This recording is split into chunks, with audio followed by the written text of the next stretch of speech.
Hey everybody, welcome back to Video episode. Here, I got a fun and exciting episode for you guys this evening because a few days ago a beta for Riqa was released online from one of the developers of Bit Studio, and this is a cancelled and unreleased Nintendo 64 game, and that does not happen very often, but luckily enough, the last time this did happen, it was also Bit Studio with Die Hard, and honestly, just getting a new Nintendo 64 game is always going to be a ton of fun, so that's what we're going to talk about today.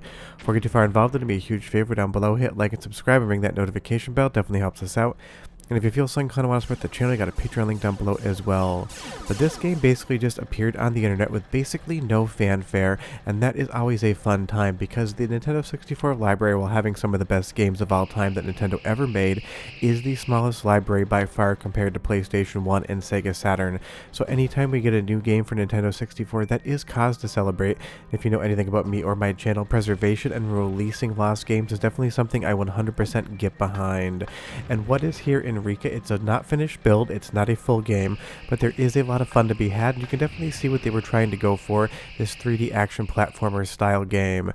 The best thing is this works on pretty much any platform you could think of. I tested this on MiSTer FPGA and it worked perfectly fine, but I'm capturing this on Mupen 64 so you know you can play it as well. And if you have a flash card for your Nintendo 64, this will also run on real hardware, although it does seem to be a little bit more prone to crashing. But however you play Riqa, you definitely should give it a look. Not only is it a fun peek into the development process of a game we never got, it really does show promise and kind of feels like a militaristic Tomb Raider. That jumping animation there feels very similar to Lara Croft in the Tomb Raider series. But you can get into a first-person view as well, a la GoldenEye or something like Perfect Dark, but for the most part the game is going to completely take place from the third-person view. And I will say what's on display here was very promising, and this would have been a definite game that I would have wanted to have on Nintendo 64, and it is a bummer it got cancelled. For every game that released on Nintendo 64, it seems like a game was cancelled for it as well. Sometimes things will not interact with there, you can't shoot out those lasers, you can just walk right through them. And if you press up or down on the D-pad, you can cycle through different weapons, which you're going to need to get progress in this game. You need to use the explosive shot here if you want to shoot this hole open in the ice wall. This is definitely not finished. You're going to have to basically poke around and figure out what it is you need to do next.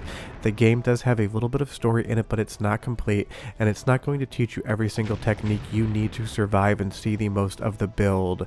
And do be aware that some of the levels in the build, at least on my end, I could not get running. They would just drop you off into a black void. But you'll see here, we found a doctor dead on the ground. We were able to get his key card, and we can go inside. So there does seem to be, at least on the story and progression front, some of the game strung together here in this prototype. It's hard to say how complete this is. It kind of feels like maybe 50-60%, but I'm just honestly throwing numbers out there. The game does jump around in its timeline, and some levels aren't going to have any story whatsoever, but at least the first level here, you're going to get a lot of story content out of it, and it's relatively decent as well. But I love this game from a graphical standpoint. It looks very good and kind of reminds me a little bit of Sin and Punishment, except a little more colorful and a little less Nintendo. It definitely has a futuristic vibe going on, and this does look like a very pretty game. And the artists at Bit Studio definitely did a good job with the Nintendo 64 hardware, because Die Hard, the other unreleased game we've covered on the channel at Christmas time, also has a really nice graphical styling to it. And it's just always fun to get these sort of experiences, especially for Nintendo 64. Now, PlayStation 1 and Sega Saturn will see betas and unreleased games come out into the public every once in a while, but for Nintendo it's definitely much rarer, and the fact this was given away by one of the ex-developers from Bit Studio for fans to enjoy is even more of an exciting topic, because there's a ton of developers out there that probably have these different betas from companies they work for games that never released, and it's always something that should be encouraged for preservation as well as for fan standpoint. Seeing more of what the Nintendo 64 could do is always a fun time, and the best part is, compared to some betas, this does have a full soundtrack as well as some voice acting. So I'm going to let you listen here for like 35-45 seconds, and I'll come back and show you more of Riqa, what it was supposed to be, what levels you can play, and how you can kind of trip the game up into doing some very weird things. But enjoy, because honestly this music is like a cross between something you'd hear in GoldenEye and some sort of other spy movie, and it really does work well on the hardware. Here's your sound, and I'll be right back.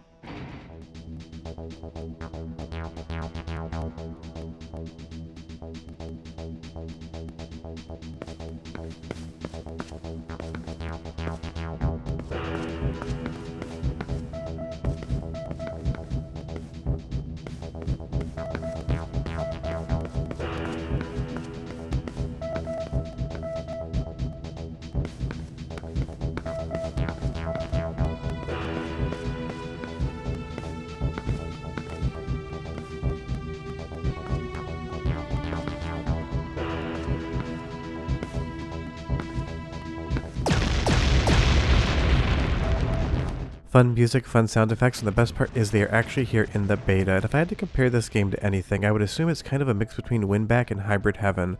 But you'll see every once in a while the game will just do something completely out of the norm. I was just shooting around after this, what I assumed to be Colonel ran through that door, and by shooting around I managed to re-trigger the cutscene in the wrong spot. And you'll see here the Colonel is going to give us his little bit of dialogue. He's going to run away, get trapped because we're stuck there, and he's just going to phase out of existence. This is definitely not a finished game. You're going to see a lot of these quirks while you're playing it, but that's kind of the fun as well. I always say people love to see how the sausage gets made. For every single game you play at retail, there's probably a dozen betas of it in different states, some that are basically near complete to final and others that have wildly varying differences. But as you get into a little combat here, the combat is decent. It's a little hard to lock onto enemies. You have to get the camera basically straight onto them, but then you can just hold down the trigger button and 100% blast away at them, and it's basically a free kill. But they can snipe you, and a single bullet from one of their weapons placed right will 100% kill you, and you will respawn back into the area. So there definitely was a risk versus reward system here, and it feels a little bit like Winback in the way that a single shot can totally ruin a playthrough, at least until you continue. You'll see there one bullet came in from off screen and I 100% died, and it is this sniper into this tower right here. You should have eliminated him first, and that's basically what the game is teaching us. It'll give you little keystones to basically guide you along your way, and I will say all of the animations as well. Climbing this ladder here feel very close to complete. It's a nice look. The model gets onto the ladder and off of the ladder relatively smoothly, and that's better than you see from most beta games. But unfortunately the camera did argue with me a little bit, and I did take another death. But let's take a look at another level in this game. It's a palace, and it definitely has a lot more story beats and a slower pace to it, and this is where I kind of get those Tomb Raider vibes here as well. Clearly the game wasn't non-stop action. You do get to slow down, and my favorite part is we're trying to deliver a note to a warlord here, but the city's on lockdown because they received a warning of an assassin coming to kill the warlord that looks exactly like our character, yet we're running around the palace with a firearm in our hand, and that seems to be totally fine to everybody in the palace.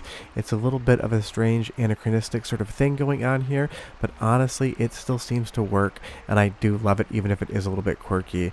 Obviously some of these models don't seem to be final, or they are lower polygon models compared to our main character, but again, this is not a finished game, so it's really hard to say what would have been final and what is just kind of placeholder art.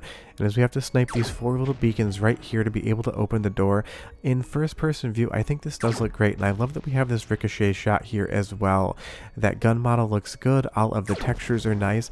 I think Riqa could have been a very good game had it released. I don't know if it's going to hit that A tier of Nintendo 64, but it would have settled in comfortably at that B to B plus tier depending on how the game ended up getting finished up. And that's how I feel about Die Hard as well.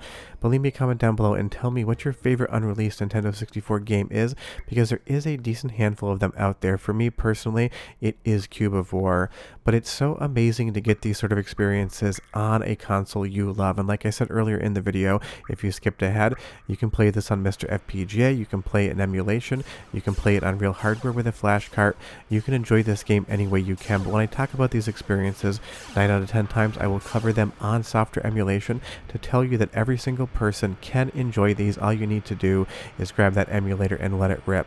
And as we move further into the game, you will see here there is more than one character to choose from, and each level seems to have a designated character for it, so it is a little bit of a fun mix and match, and I'm definitely getting some futuristic Simon Belmont vibes here.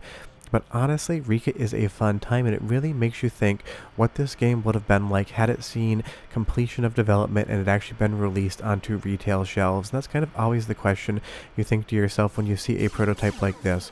What could have been? But the fun part is when developers and other collectors release these things out for people to enjoy, we can kind of talk about what is.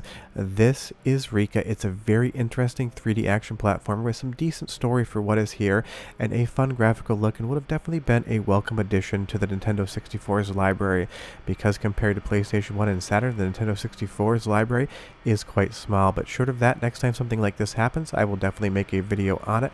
And again, if you want to play this game, it is so incredibly easy to do so. So check it out, have fun with it, and again, tell me down below what your favorite unreleased Nintendo 64 game is. I would be very curious, and do be aware that this will freeze every once in a while. All you need to do is restart and jump right back into the game, and you'll be good to go. Short of that, we are done. This is Riqa, and I will see you guys next time. Bye-bye.